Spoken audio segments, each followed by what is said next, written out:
nous attendons impatiemment les conclusions de ce travail qu'on va passer en revue dans la réunion de MSN dans quelques semaines à Dakar. Donc le monde entier nous regarde. Et là, j'espère bien qu'on peut utiliser ce partenariat Chine-Afrique pour amener le monde vers un accord fort au niveau de Montréal. In this context, we are developing the framework, but we already have to think implementation because time is running short.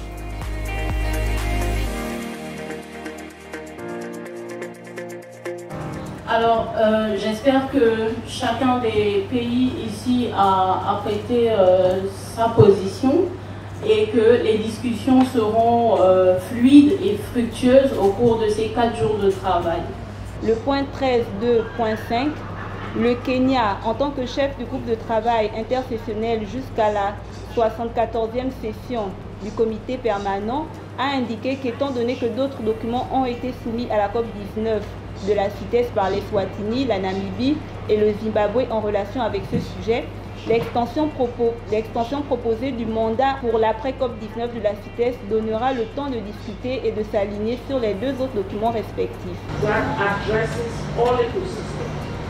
Existing restoration strategies and initiatives.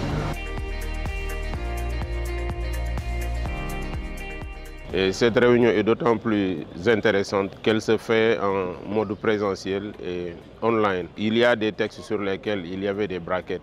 Nous avons travaillé ensemble et il y a un consensus. Nous avons enlevé les brackets. Donc à notre niveau, nous avons pu aussi faire et terminer une déclaration que nous allons remettre à nos ministres prochainement à Dakar, où ils vont se réunir et avoir un engagement aussi bien sur le climat, la désertification et la biodiversité. So having an African group of negotiators for both the Convention on Biological Diversity and also for the CITES Convention, it is a noble idea which speaks to the statutes and also the provisions that we have or the principles that we believe in that is binding to the African Union member states. Alors les principaux succès de cette réunion portent notamment sur le fait que sur certains points d'achoppement dans la discussion, nous avons pu harmoniser la compréhension de ces problématiques-là à l'échelle de notre continent. Il y avait notamment la question du financement. Quelles sont les sources de financement pour pouvoir permettre aux pays africains d'avoir une action forte et efficace sur la biodiversité. Il y avait notamment les questions importantes du renforcement des capacités, du transfert de technologies, qui sont des sujets au cœur des problématiques de développement durable et également de conservation de la biodiversité.